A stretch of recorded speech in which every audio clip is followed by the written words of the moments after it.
si Princess sa pasyente kanina eh. Ano to? Videohan ko. Siya lang. Ay, kabait naman.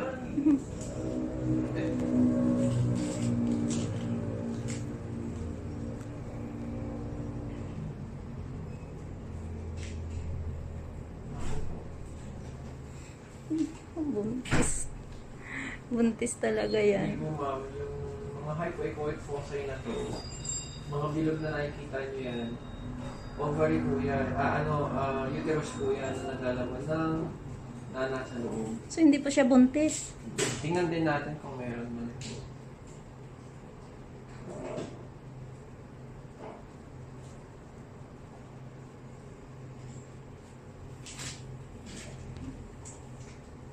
Very good naman. Ang bait-bait kasi niya.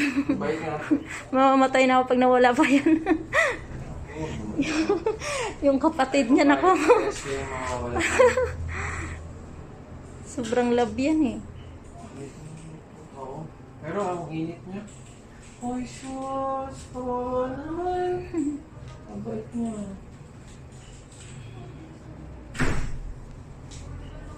Ano ba ito? Mukhang may features ako nga. Lumaki bigla yung tiyan nung niliguan ko eh. Nung nag 1 month. Ako, buhay yung puta. Oo, sabi ko na nga eh. Kasi lumalaki yung tiyan niya eh.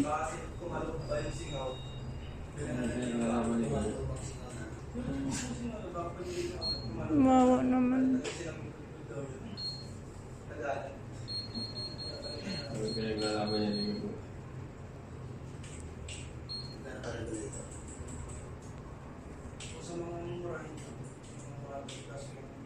Mawa naman yung baby. Ayun, si blood flow. Ito po yung puso. Oh. Tingnan natin no, baka hindi pa naman siya payumitra.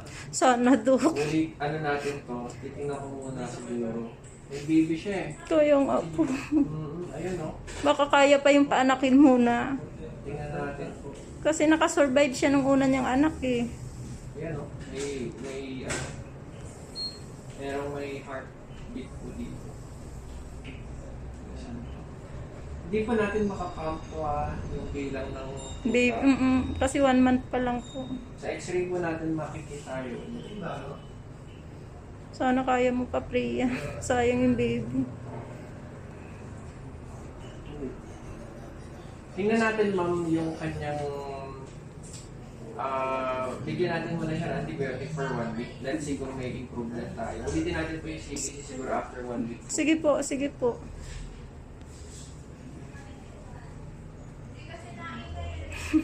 Ang bait-bait. Sobrang bait no?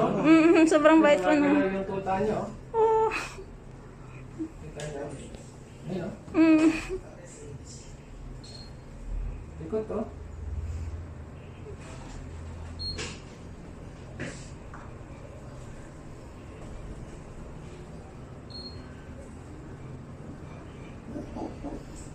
Heartbeat.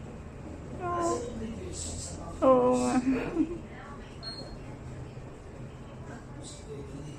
Very good naman yung Priya na yan.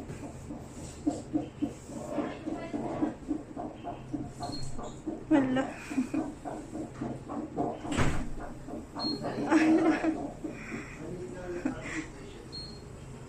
Galing. Parang ako lang nung nakunan din.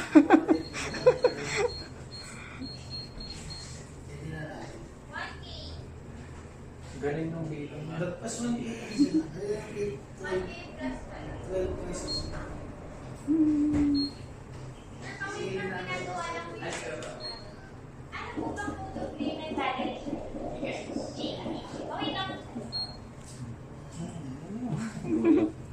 Wait lang, bebe.